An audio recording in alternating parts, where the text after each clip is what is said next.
dengan anak karena selama ini saya kurang menunjukkan bahasa cinta ke anak. Langkah awal apa yang harus saya lakukan? Bagaimana cara anak saya supaya bisa lihat lebih dekat dengan ayahnya, di mana ayahnya jarang di rumah, pergi pulang malam. Ya ini, hmm, Masya Allah ya, anaknya sama ibunya nggak dekat, bapaknya em, nggak punya waktu. Ini juga jadi persoalan. Ya, yang pertama apa yang harus kita lakukan? Tadi saya katakan beberapa hal yang penting adalah pertama kita harus tunjukkan, show it dulu. Kalau mudahnya, tadi kita pakai praktek dalam bahasa sekarang.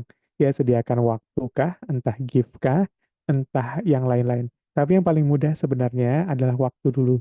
Kalau yang lain-lain mungkin kita belajar teknik banyak gitu ya, tapi yang paling mudah waktu. Kenapa saya sering sarankan mulai dari bahasa waktu, karena waktu itu adalah modal yang sama yang Allah berikan ke setiap orang sama, gitu kan? Mau dia kaya atau miskin, gemuk atau kurus, tinggi atau pendek, ya, rambut lurus atau keriting, hitam atau putih, setiap hari waktunya sama. Nggak lebih kurang waktunya hanya karena dia kelebihan berat badan. Nggak lebih banyak waktunya hanya karena dia lebih kaya.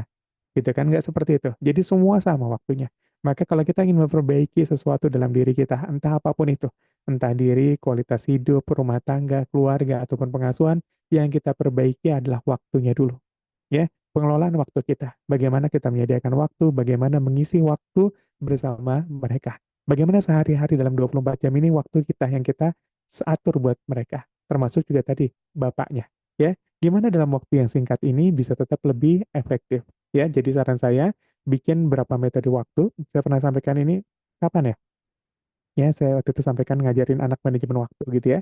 Beberapa teknik yang bisa dipakai di sana kalau kita pengen mengisi waktu, gunakanlah teknik yang kita tahu aja. Yang penting sederhana gini lah, bikin agenda setiap hari tentang apa yang kita mau lakukan bersama anak atau yang itu terkait anak, bukan terkait kita. Ya satu agenda saja.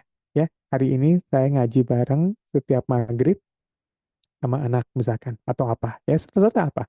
Minimal satu agenda. Ya, paling banyak dua atau tiga cukup. Minimal satu agenda, sediakan waktu itu setiap hari. Ya, dari bahasa waktu yang kita